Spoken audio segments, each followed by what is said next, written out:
Tiens, ce matin, j'ai fait des démarches administratives. En général, je suis long à m'y mettre, mais une fois que je m'y mets, après ça va, ça le fait. Et je suis hyper fier, en fait. Je trouve ça très satisfaisant d'être parvenu à mener à bien et jusqu'au bout une démarche administrative. Voilà, ça concernait de la paperasse en lien avec mon futur emploi. D'ailleurs, ma rentrée, c'est bientôt. C'est exactement dans une semaine.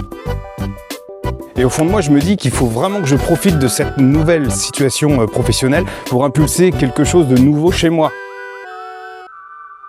Comme une opportunité d'aborder le monde différemment et de vivre les choses différemment. Alors ça paraît con de dire ça comme ça parce que fondamentalement on ne change pas et on embarque toujours notre TSA dans nos bagages. Mais moi souvent je suis assez sensible aux étapes, à l'idée de franchir un cap et me dire que ce sont toujours des occasions d'expérimenter du nouveau. Et il y a vraiment des trucs que j'aimerais bien revoir dans mon fonctionnement. D'autant plus que j'ai l'impression d'avoir suffisamment de recul maintenant pour avoir pleinement conscience de ce qui me fait défaut dans la vie, notamment en matière de relations sociales. Parce que pour le coup, c'est un petit peu ça qui me dérange et qui m'handicape dans la vie.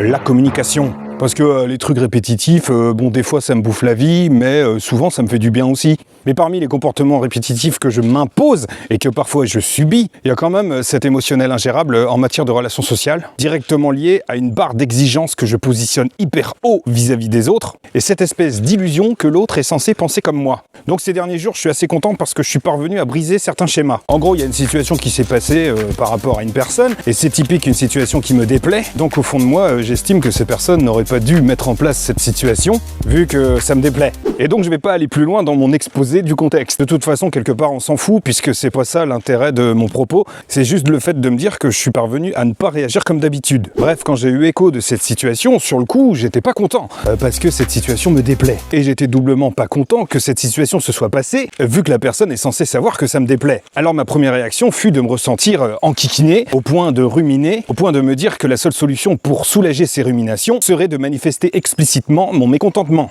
Et donc clairement, je me suis contenu, je me suis retenu, j'ai pris sur moi pour éviter justement de déverser ce que j'avais à déverser. Et pourquoi je l'ai pas fait ? Tout simplement parce que je me connais et que je connais aussi la personne.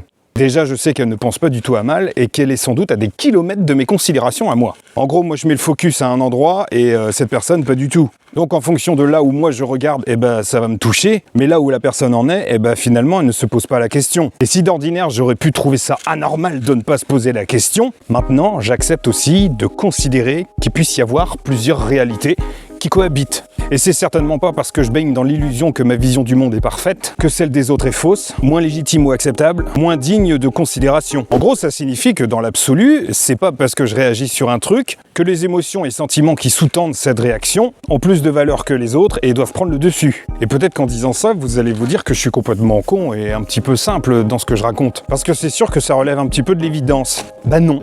C'est quelque chose qui n'était pas forcément évident par le passé pour moi, parce que je n'avais tout bonnement pas conscience de ce mécanisme. J'étais vraiment persuadé que le prisme par lequel j'observe le monde était quelque chose qui était censé être partagé, alors que non, ça dépend d'énormément de facteurs. Et en fait, je pense que la loyauté, c'est une espèce de valeur dictatoriale pour moi, parce que c'est quelque chose qui, dans mon illusion de toute puissance, est censé conditionner à peu près tout, notamment les relations aux autres, et surtout leur liberté d'agir et de penser. Et ça, ça craint un peu, parce que du coup, tu m'étonnes en fait que j'ai rencontré énormément de murs dans ma vie. Parce que c'est comme si l'autre avait une espèce de devoir moral à mon égard. Et donc qu'il a en somme une dette qui lui imposera une certaine façon d'agir et de penser, mais surtout qu'il mettra dans des impossibles, puisqu'elle se situe à un niveau tellement haut qu'elle en devient quasiment irréalisable, irréaliste, voire quasiment irrationnelle.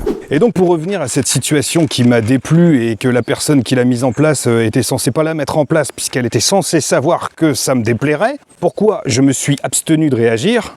Parce que je sais ce qui se passe quand je réagis. La personne peut être étonnée par la réaction et se confondre en excuses parce qu'elle n'y avait pas du tout pensé, parce que loin d'elle l'idée que son entreprise aurait pu heurter ou mettre mal quelqu'un. Et puis moi, accessoirement, je passe pour quelqu'un qui se prend pour le centre du monde, ou au mieux qui se prend la tête sur des trucs où finalement il n'y a pas vraiment lieu. Et de toute façon, comme la personne ne se situe pas dans le même tempo, dans le même émotionnel que moi à ce moment-là, c'est évident que le risque, c'est qu'elle se prenne avec violence une réaction, que finalement ça lui plaise pas, et puis en plus ça dégénère après. Et là où moi, dans ma démarche, j'aurais souhaité rétablir une forme d'équilibre en moi, finalement je fous le bordel à l'extérieur et ça crée un déséquilibre, qui repose finalement sur une prétendue dette que l'autre aura à l'égard de moi.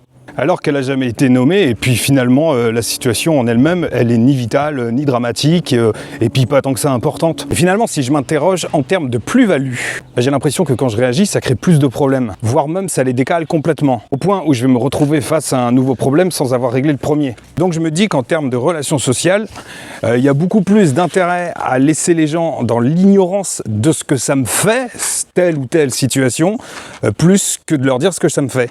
Et moi, de mon côté, ça me dérange pas trop de garder tout ça pour moi, puisqu'à la fois, je suis pleinement conscient des écueils de mon fonctionnement, et aussi que ce type de situation, ça relève pas vraiment d'une forme d'injustice pour moi. C'est juste un manque de bon sens et de petite attention à mon endroit, parce que probablement que dans le sens inverse, j'y aurais pensé. Et finalement, ça ne va pas rendre la personne davantage mauvaise, et ça n'indique en rien qu'elle a tort et qu'elle n'est pas légitime d'agir de telle façon.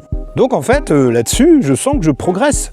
J'évite clairement une situation d'embrouille ou d'incompréhension et un potentiel de charge mentale. Et c'est vraiment ça qu'il faut que je conserve dans le cadre de ma nouvelle vie. Que j'aborde, comme je vous l'ai dit en début de vidéo, comme une étape. D'ailleurs, on franchit une étape dans le cadre de cette série de vidéos.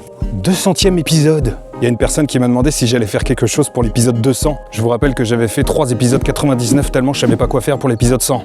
Et que je suis quand même hyper attaché aux chiffres ronds et à la symbolique que je leur confère.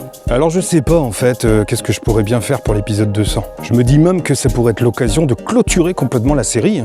Parce que 200 épisodes, c'est pas mal. Et d'un côté, je me dis que si je décrète que c'est le dernier épisode et que j'ai envie d'en refaire un autre, après, ça voudra dire que je tiens pas mes engagements.